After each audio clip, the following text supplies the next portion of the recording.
Good morning and welcome to another edition of Money Talk with Melanie. This is your business diva, Melanie Collette. We are coming to you live from Cape May Courthouse, New Jersey this morning. It is a beautiful, sunny, about 60 degrees this morning. I'm so happy about that. It's finally getting warm. We are coming to you through the Exceptional Conservative Network and SHR Media this morning. Our guest this morning is going to be Desmond Lachman. He is a resident fellow and scholar from the American Enterprise Institute. We're going to discuss, very timely, considering that I scheduled him a couple of weeks ago, we're going to discuss Donald Trump's challenges regarding China this morning, which is very interesting. We've always known that it was going to be, that China was going to be an issue. And the fact that this meeting is coming up here on Thursday, and we have him here on Thursday, and we have the guest here today. I'm very happy about the timing of that, which is a total and complete coincidence. So I'm very happy about the timing of this, that we're going to have him now. And the Donald Trump's Chinese economic challenge, that subject matter is based on a forum that the American Enterprise Institute had back on March 16th. And it was a forum of several Chinese several scholars in Chinese economics who are experts in Chinese economics, or I should say economics in China is more accurate. So I'm really happy about the timing of this conversation and just about, and there was a diversity of opinions and different excuse me, aspect of China's economy and what President Trump should be doing about it. So, like I said, a very timely conversation, and I'm excited. I'm excited to talk to Mr. Lachman this morning. But first, a bit of housekeeping. If you would like to follow me on Twitter, please do so at MoneyTalk You can also like my Facebook page at Money Talk with Melanie. That is my Facebook handle, if you will. You can email me at moneytalkwithmelanie@gmail.com. If you're listening to me on Spreaker right now and you would like to see what color sweater I'm wearing right now, you can look at me on Ustream. I'm live on Ustream right now on the exceptionalconservativeshow.com. If you click on TECN.biz tab, you can see me Ustreaming, which the TECN tab, just so you know, is kind of an introduction to migrating to our own network. And there'll be a little more about that later. Some exciting stuff happening at the Exceptional Conservative Network. So it's kind of a little prerequisite to what's going to be going on here. So just very exciting stuff. We've been working very hard here at the Exceptional Conservative Network. All of us have. So stay tuned for that. Finally, if you would like to be a guest on the show, we have lots of awesome guests, just like Mr. Lachman we have this morning, Senator Ted Harvey, we had Senator Albert Guillory last week, Ebony K. Williams from Fox News. She's coming back next week. Very excited about that. Dr. Brooks Robinson. We've had the tax mama on. I hope to have her back one more time. Actually, I need to get in touch with her one more time before taxes are due, which is very soon. If you would like to join this esteemed list of guests, please do contact us at the exceptionalconservativeshow.com. Click on contact us, send us your information, and we will get back to you. Also, you can contact us by giving us a call at 202-660-1329. My extension is extension 2 on our website. So, that having been said, what is going on in the news? Oh, goodness gracious. there is much going on in the news. According to the Boston Globe, this is actually, in my opinion, very good news. According to the Boston Globe, the Justice Department and the U.S. Citizen and Immigration Services Department are finally going to crack down on the use of the H-1B visa work program. Now, what is that? That is the program that hires our skilled foreign employees. That's fine, right? But here's just like anything else, it's being abused. And what that does is, you have some companies that are saying that, there's no skilled workers here, so we have to go abroad to find employees that are skilled, so that skilled technologically. They have the technical skills that we need in order for our businesses to thrive. Well, what's happening is they can pay those people a whole lot less. So they're basically outsourcing or bringing people in from other countries that are willing to work for a lot less because they can come to the United States. Who wouldn't want to? And they can pay them a lot less than American workers. So there are companies who are abusing the H-1B visa work program. So the Justice Department has said that they're going to crack down on that. And if you are abusing that program because it amounts to discrimination against American workers, they're going to prosecute. Yay, Attorney General Sessions, for doing that. I hope that they follow through. We should keep an eye on them. We as Republicans, because we can't just give up just because we have everything we touch throughout the land we own, so to speak, politically speaking. Because we have the House, the Senate, and the presidency. We got to keep an eye on them. Hold their feet to the fire. So make sure they do that. According to Fox News Politics and everywhere, well, not everywhere else, but Susan Rice has had some kind of memory lapse. She probably needs to, I don't know, maybe get checked out or something. She has this disconnect with the truth because I seem to recall a few sound bites where she said she knew nothing of unmasking names. What? Unmasking name? Never heard of it. Don't know anything about unmasking names. What is this unmasking names thing that you speak of? Don't know anything about that. Yeah. So, but apparently, maybe she has heard of it because she said on a Sunday shows the other day that she may have heard of that. In fact, that she did it, but it was not for political reasons. Was the long and short of it. So I think that there are some people who are going to want to talk to her. Is my guess. Like Congress, maybe is going to want to have a little chatty chat with her because she was the person who asked for the names of private citizens associated with Donald Trump for about a year during campaign season to be unmasked, which is illegal. You can't do that. There was no reason to do that. So that's not cool.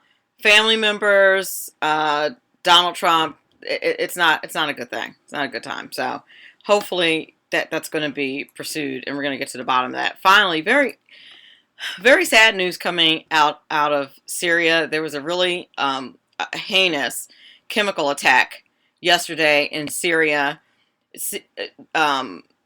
About 10 kids passed away. More than 70 people, including 10 kids, were killed.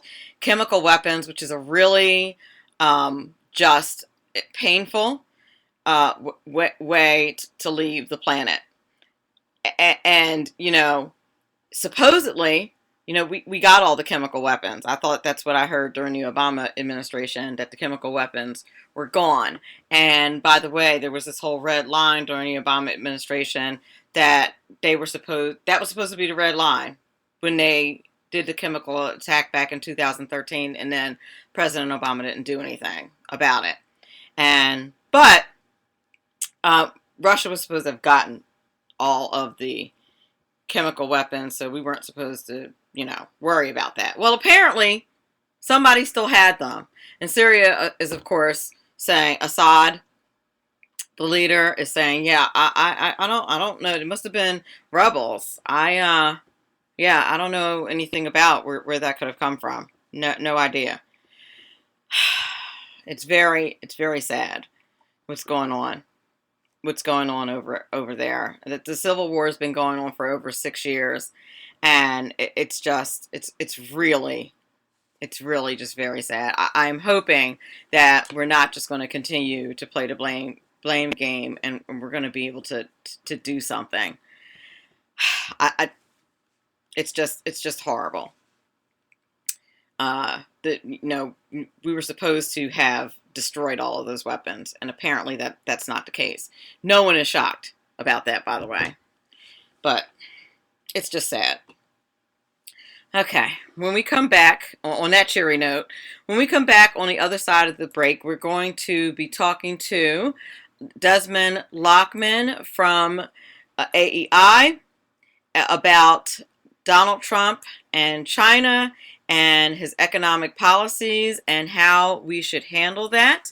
You are listening to Money Talk with Melanie, your business diva. We will be back in a few moments.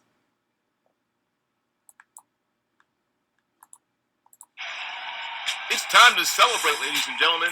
Ken McClinton and the Exceptional Conservative Show celebrate 7 years of excellence in broadcasting here on the Exceptional Conservative Network. 9:05 p.m. Monday through Thursday, the finest in conservative talk anywhere. Ladies and gentlemen, it's time to celebrate!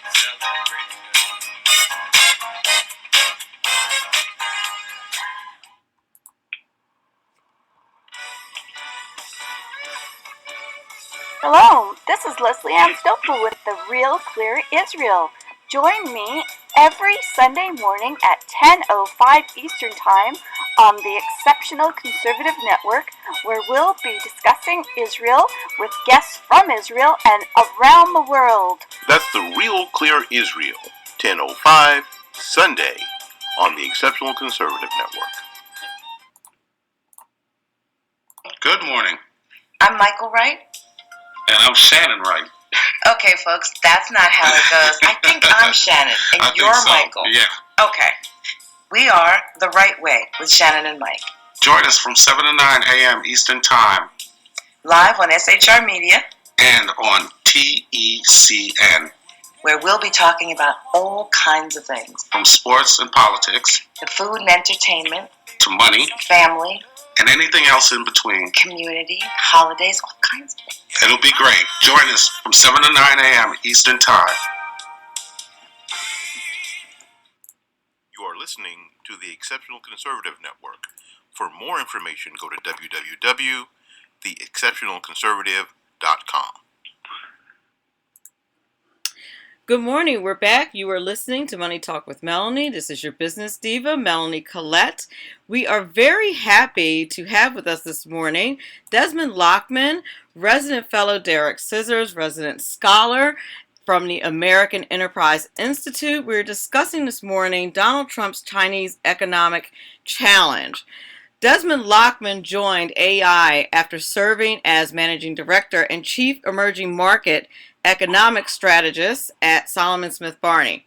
He has previously served as deputy director in the International Monetary Fund's Policy Development and Review Department and was active in staff formulation of IMF policies.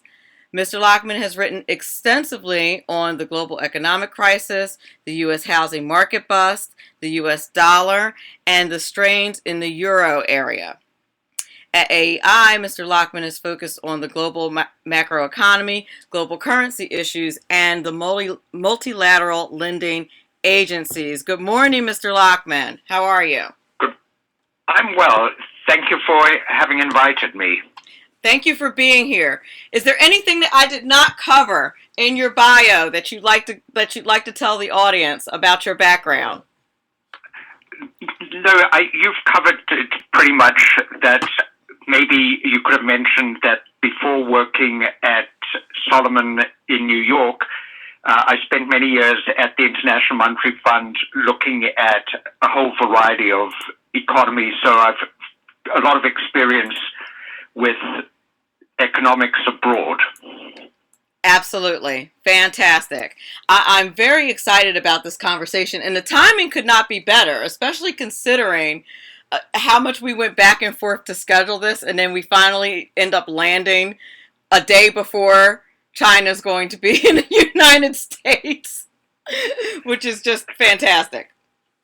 Absolutely, it couldn't be more timely. Absolutely, absolutely. So I was telling the audience during the open this morning that the conversation we're going to have this morning is based on a forum that AEI had back on March 16th that was entitled Donald Trump's Chinese Economic Challenge. But before we even get into that, if you would, we've had speakers and scholars from AEI before, but if you could just briefly explain to our audience what the American Enterprise Institute is, what their function is. The American Enterprise Institute is a nonpartisan think tank that is very much focused on policy issues. So what a think tank does is it tries to come up with ideas that might be useful to policymakers in how they deal with problems facing the country. AI does a lot of work on United States economic policy, but we also look at economies abroad, consider how the United States should interact with those countries. And then, of course, the AEI does a lot of work on foreign policy, the Middle East, Russia, stuff of that sort. So we're supposed to be generating ideas that could be useful in policy formulation. Sure.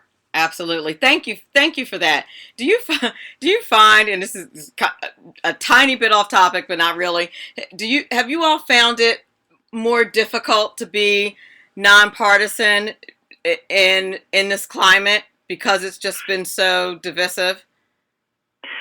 No, that I wouldn't say that at all. You know, that we're supposed to be looking at what ideas make sense, what is good for the country, and it doesn't make much of a difference who's in office, that we're very much focused on technical analysis, you know, coming up with ideas, and, you know, maybe in a divisive environment, we're more useful than ever, you know, that we can provide assessments and, you know, try to come up with ideas that can bridge differences. Excellent point. Excellent point. And that's one of the things that I really do appreciate about organizations like yours, especially ones that do a really good job in maintaining its purity, if you will.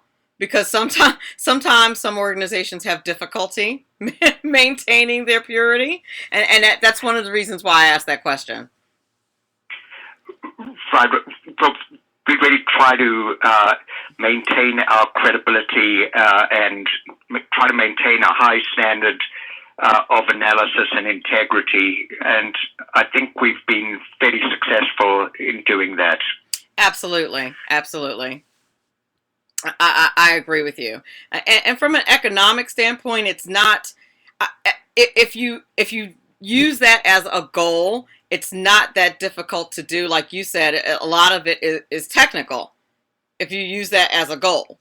Go ahead. Correct. That we try to bring to bear, you know, past experience, that policies that haven't worked in the past or policies that have worked, we try to advocate those that we think will put the country on a faster growth path, you know, will deal with many of the country's problems. So we really do try to maintain impartiality and come up with ideas that we believe would work.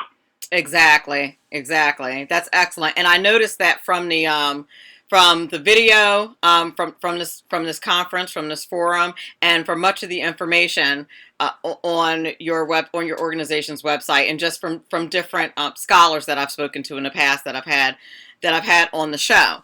The forum on March 16th that we're highlighting today talked about, the economic challenges that President Trump is going to have with China. What was the goal of this discussion, and why did AI and you feel as though it was important? For a start, China has now become the second largest economy in the world. It's also been an economy that has been contributing a lot to global economic growth. It provides a huge amount of impetus to the global economic recovery. So what happens in China is really very important, not simply for the billion Chinese, but it's also important for the global economy in general and for the United States in particular. So we wanted to focus on China. We wanted to discuss what is the right approach that the United States should have to China. How should the United States try to resolve the serious trade questions that we have with China? How should we try to correct the trade imbalance? Those were the main topics of the discussion. We thought it was really very timely because this is something that President Trump put very high on his agenda. He mentioned that on day one he would declare China a currency manipulator, that he would take a very tough line towards China. So we wanted to discuss what all of that meant and where we would be going in our relationship with China. Exactly. He certainly did. And I'm not sure that very many Americans understood exactly what that meant. So I think it's very important for organizations like you to have that discussion. How do you feel about that? Right. There certainly are issues that are very legitimate for us to deal with China and to push them to try to reform. But we've got to be careful not to go too far. We've got to be careful to recognize that they have their own political constraints. And we don't want to end up in a situation where we produce a reaction from China that is going to be harmful to our prosperity. So this is a rather delicate situation that has to be dealt with. And we were trying to discuss, what are the right approach to China. Unilaterally declaring them a currency manipulator, for instance, we didn't think that was a good idea because while China has manipulated its currency to cheapen the currency in the past, right now what China is doing is exactly the reverse. What they're doing is they're intervening in their market to prevent their currency from getting too weak. They're keeping their currency strong. So for us to be calling them a currency manipulator at this point, didn't seem to us to be a prudent way of dealing with the Chinese. Right. And, the Chinese has a different philosophy, if you will, on handling their economy than the United States does. And what do you think? I know what I mean by that. They don't necessarily go by policy. Theirs is a little more natural. Can you elaborate on that point? Yeah, certainly. That China, of course, has very much more state intervention than our economy does. And what they do is they resort to a lot of trade practices that really give them an unfair advantage. So they, for instance, engage in a lot of dumping, or they put restrictions on United States companies coming to invest in China, or they engage in a lot of intellectual property theft. All of those things put the United States at a disadvantage, and it's good to call the Chinese on this, to get them to move, and it would be best if this can be done in a cooperative manner rather than in too confrontational manner. The Chinese, of course, recognize that the United States, the largest economy in the world, is very important to China. If we withdraw, they're likely to lose a lot more than we do. So we've got a fair amount of leverage over the Chinese. But as I say, we do have to recognize their political constraints, and we do have to be mindful of not going into a situation where we get tit for tat retaliation on both sides that really takes us down a path where both we and they will be losers. Exactly. And, politically speaking, they just don't have the same, they certainly don't have the same constraints as we do, with them being a communist regime and us being a democratic regime. And much of what you just talked about is because of that. No, correct. That they've got a lot more scope to flout the rules or to dictate what the policies are. But the kind of constraint that I was thinking about right now in these Mar-a-Lago discussions is that the Chinese president has a very important convention. The Communist Party is meeting in the fall of this year, where they're going to be choosing who the leadership is of their Politburo. So he can't afford to be seen to be pushed around by the United States 6 months before this meeting. So in that sense, there is a timing issue, and if he is pushed too far, what that's very likely to provoke on his part is retaliation.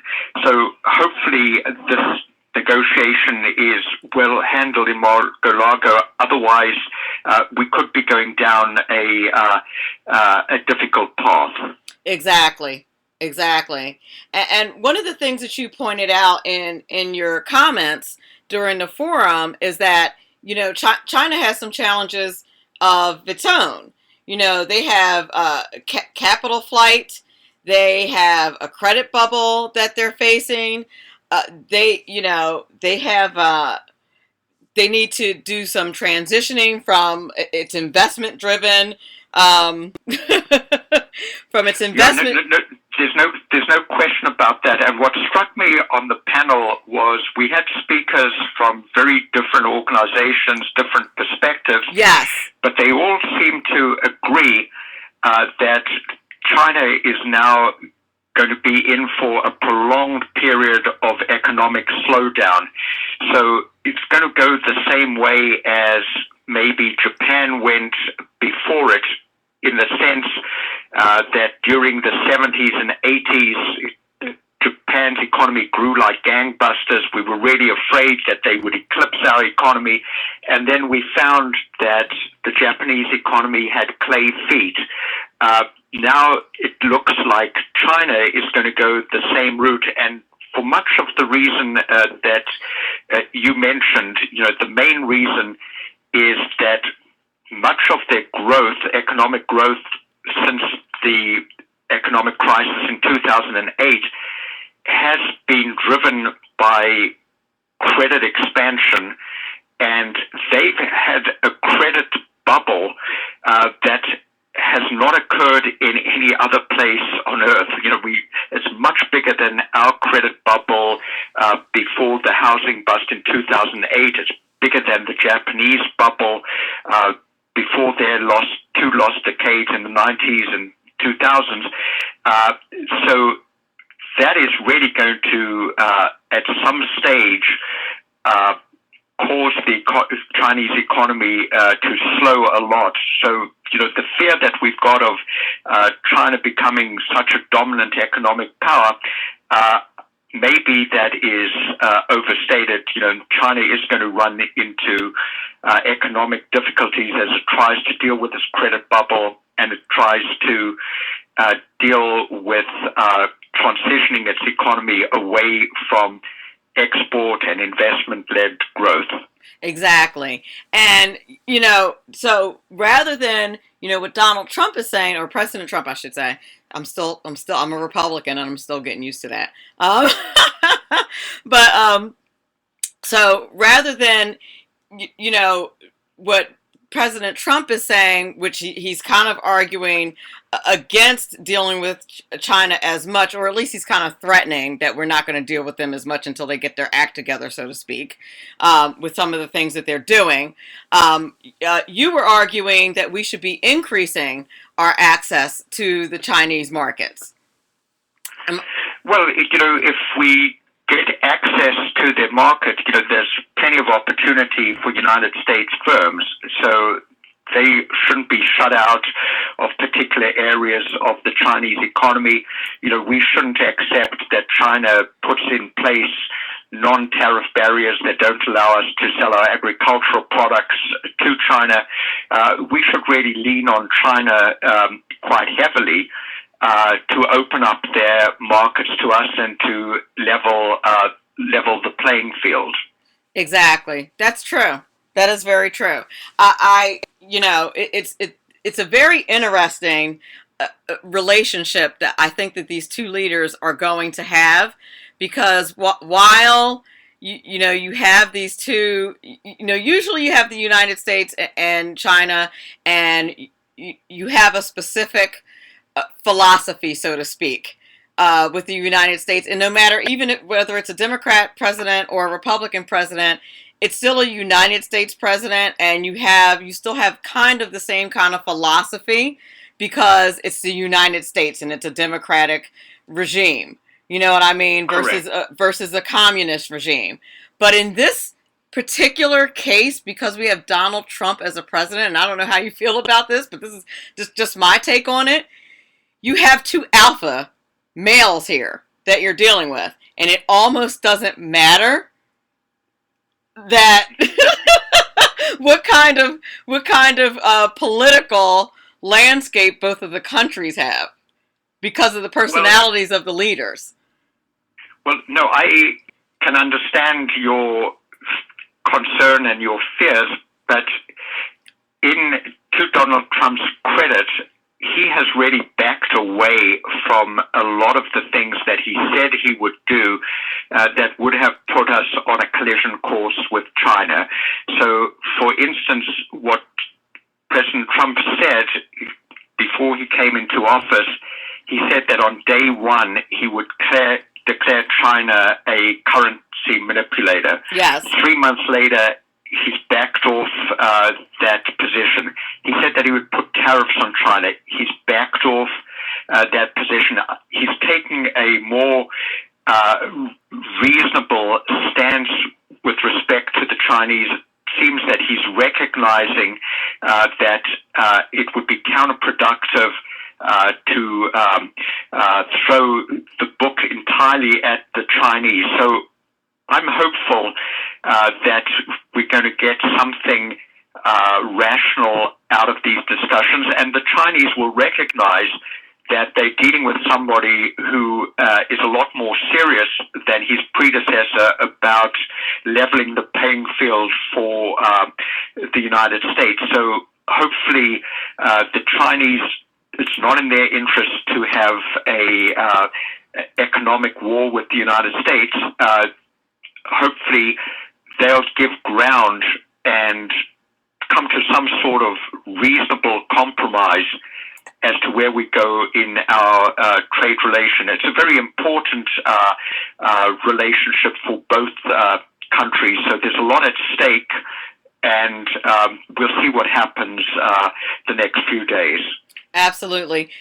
Are you suggesting that what Donald Trump said about China was campaign rhetoric? Is that what you're suggesting? And that he, as a politician, did not hold to that, like, exactly word for word? That's certainly the case, is that the rhetoric was really very aggressive. There was left little room for doubt as to how strong a stance he would take.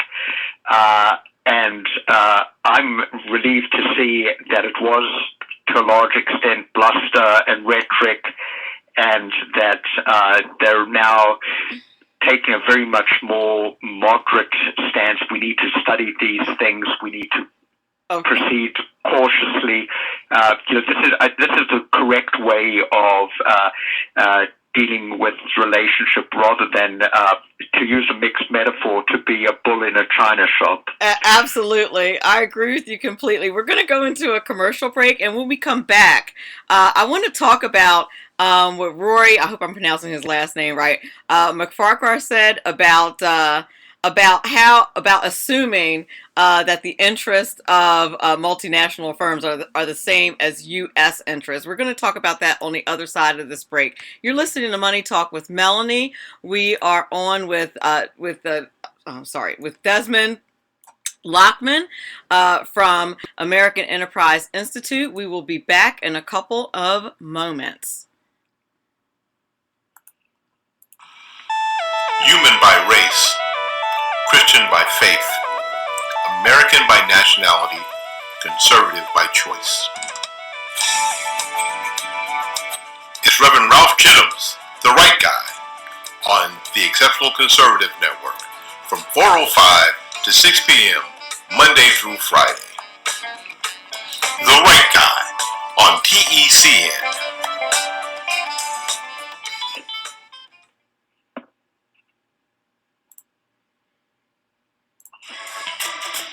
From the war front to the streets of our nation's capital, men of faith, Dr. Michael Jones, the underground professor, and Kenneth McClinton, the exceptional conservative, bring both constitutional gravitas and spiritual perspective on today's issues to the most influential Christian urban talk show, 9:05 p.m. Eastern, Thursdays.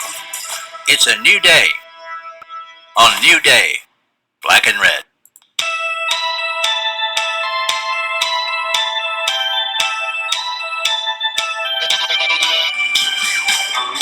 Hey, it's Jersey Joe from the Reaver, Common Sense. You can catch me every Wednesday night, 8 p.m. Eastern Standard Time on shrmedia.com. That's every Wednesday night, 8 p.m. Eastern Standard Time, shrmedia.com.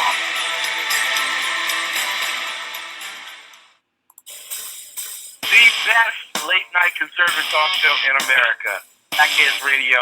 And listen, there are no people better on the air to give you the best in conservative talk than TECN Sean and TECN Clint. And we're working on immigration papers for a certain other guy who happens to work here too. For those who are tuning in around the world to the best late-night conservative talk, TECN Radio.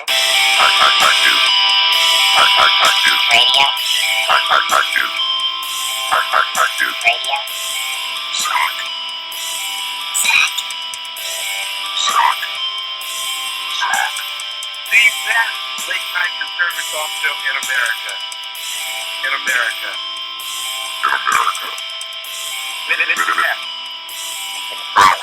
And in this web was a large, I'm pretty sure it was the biggest spider I've ever seen.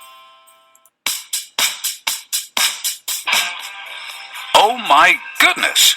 So the statist Republicans trotted out Obamacare Light.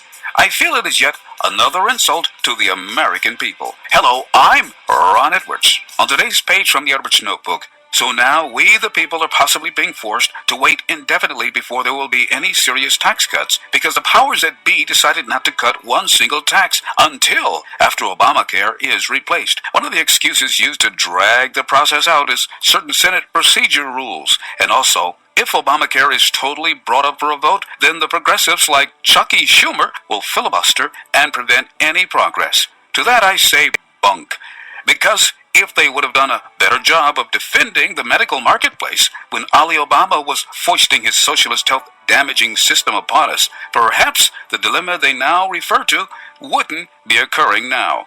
So basically, this drip, drip, drip approach will do little to relieve the burden now faced by the average American who has to endure it, unlike Congress and President Trump, who enjoy a far superior form of health care. Meanwhile, this step 1, step 2, step 3 approach kicks needed tax reductions further down the road. Those midterm elections will be very interesting, to say the least.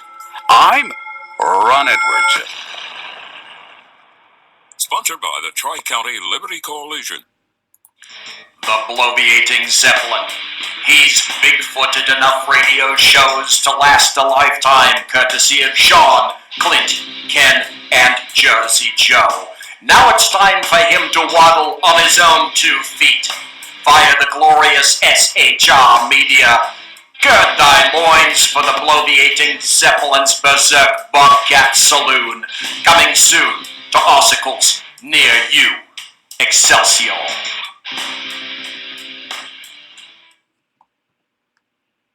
Hi, my name is Willie Lawson of The Willie Lawson Show here on the Exceptional Conservative Network, Monday through Fridays, 9 a.m. They told me that I needed to be humble, but I couldn't figure out how to do it. So I decided to be awesome instead. That's The Willie Lawson Show, Monday through Friday, 9 a.m. here on the Exceptional Conservative Network.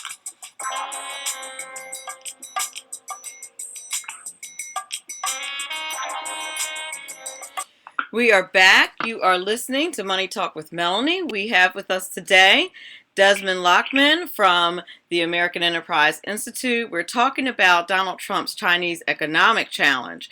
And before the break, I was asking Mr. Lachman about one of the speakers at the forum who noted that we should be cautioned against assuming that U.S. multinational firms should caution against assuming that our interests are the same as the interest of U.S. multinational firms. In other words, those firms who have multinational interests have the same as those who are just based in the United States. And I wanted to ask Mr. Lachman how that principle might apply when it comes to China, and whether or not he agreed with that principle. How do you feel about Rory's comments on that? Well, I can see the point that, if you've got multinational companies that have got overseas operations, they'll have a different interest in, for instance, where the United States dollar is as against companies operating within the United States, because if the dollar is weak, it means that the profits that they remit from abroad provide them with more income than otherwise would be the case. And that might be different from companies in the United States that might want a strong dollar so that they've got cheap import prices. So we could see differences of that sort. But I would imagine that in terms of China, our relationship with China, the multinationals and President Trump would have the same kind of interest. They both want to see China opening up a lot more to United States investment, opening up its markets, getting rid of a lot of non-tariff barriers. So the multinationals would have the same kind of interest as the administration has, with respect to our relations with China. For sure. Go ahead. I'm sorry. Oh, I thought I cut you off. Go ahead. I thought you were about to say something else. I apologize. No. You go ahead. Okay. No, I thought. Okay. I heard you take a breath. I thought you were going to say something else. That's a very good point. And when I heard him mention that, I said, "Oh my goodness, I hadn't thought about that." Because there's if you look at shows like Fox Business and other business shows, I watch Neil Cavuto an awful lot, and you hear some business owners arguing for the weak dollar, and now you know why. That you want to keep the dollar weak, and you would think that would be. Go ahead. Well, this is becoming topical again on quite a different issue, and that is with respect to the border adjustment tax. That is becoming quite a hot issue in Washington. This is part of Paul Ryan's plan for tax reform, and the idea is basically what you do is you'd exempt exporters from a tax and you'd impose the tax on importers, and the idea is to improve our trade balance that way, to make us more competitive.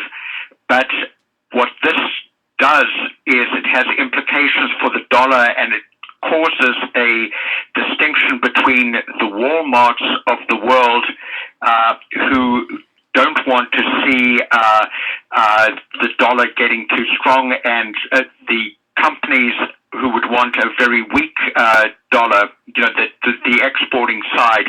So, these kind of issues, you are going to get a distinction between those who benefit from cheap imports and those who want to have their exports priced at a more competitive level. Absolutely, you are. And that's where, you thought that the healthcare bill was a fight. I don't know that the tax reform bill is going to be any easier, frankly.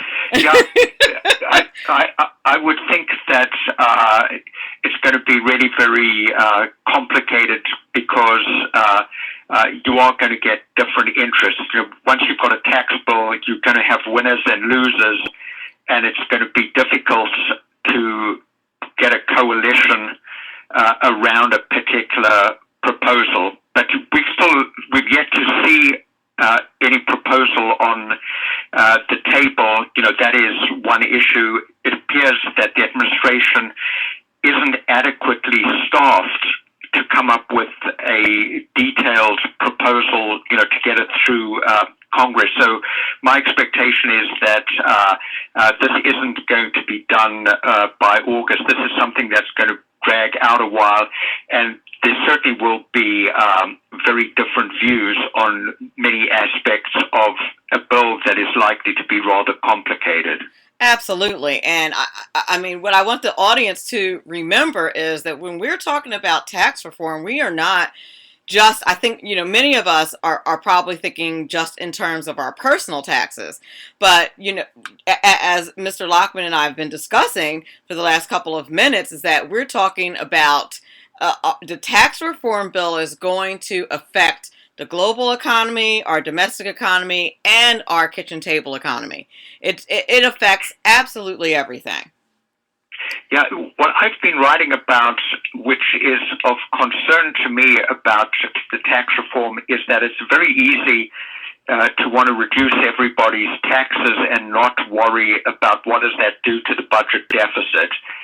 And if it impacts the budget deficit, that is very problematic for our economy, in the sense that what it'll do is it'll force the Federal Reserve to have to raise interest rates high in order to prevent inflation from occurring. That is very likely to cause the dollar to appreciate. So we could be in real problems if we go down the route of having a tax cut that isn't properly financed. So I'm all in favor of tax reform. There's plenty we can do to improve the taxes to make our economy a lot more efficient, but we've got to be careful that we do that in a way that it is properly financed. Otherwise, we go back to the problems that we've been at before, with big budget deficits, rising government debt, high interest rates. We really don't want to go that route. We want the tax reform, but we want it to be done in a way that is properly financed. Absolutely. And unfortunately, I think very few people make that connection between their taxes and the outlay, like that you're literally talking about. Your tax money provides for the overhead, like that's what pays the bills. So if you don't, well, what is disturbing with the Trump administration's ideas is they wanting to have tax cuts that aren't properly financed. And on top of that, they're wanting to increase infrastructure spending and defense spending. And the question is, where is that money going to come from? We can't just do this through deficit financing. Otherwise, we're in trouble. So if you are wanting to have a tax reform and you don't want to get rid of all the loopholes, you've got to cut public spending. You can't have, your cake and eat it, because that is really going to get us into trouble. I agree with you completely. As the show comes to a close, Mr. Lachman, please tell our audience how they can get in touch with you at AEI, and if you have any books or anything like that you would like to tell our audience about, please tell them right now. Well, if they'd like to see the kind of work I've been doing, if they just go to the AEI webpage, my work is listed on that, and the address is www.aei.org.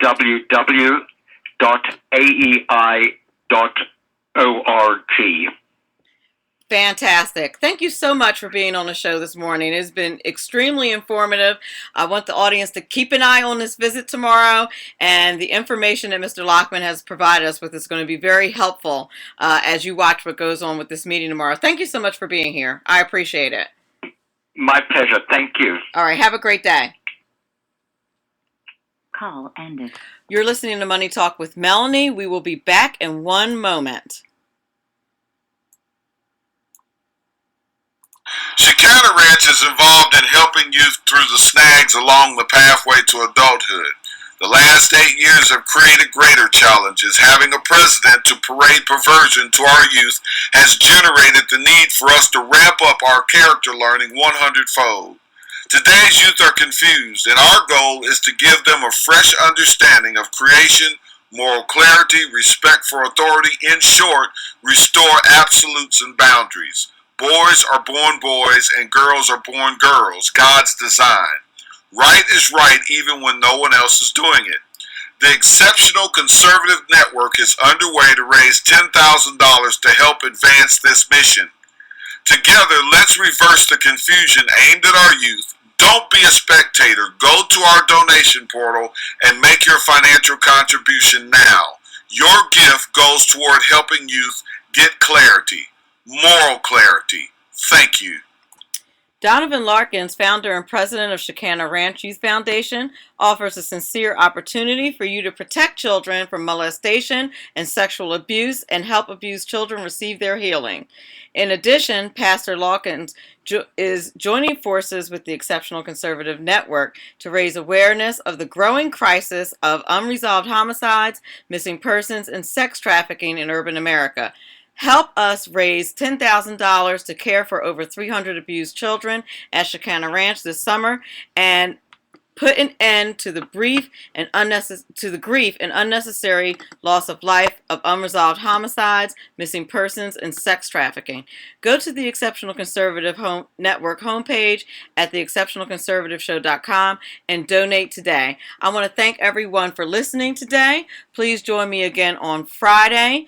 And remember, all of this is important because it is your money.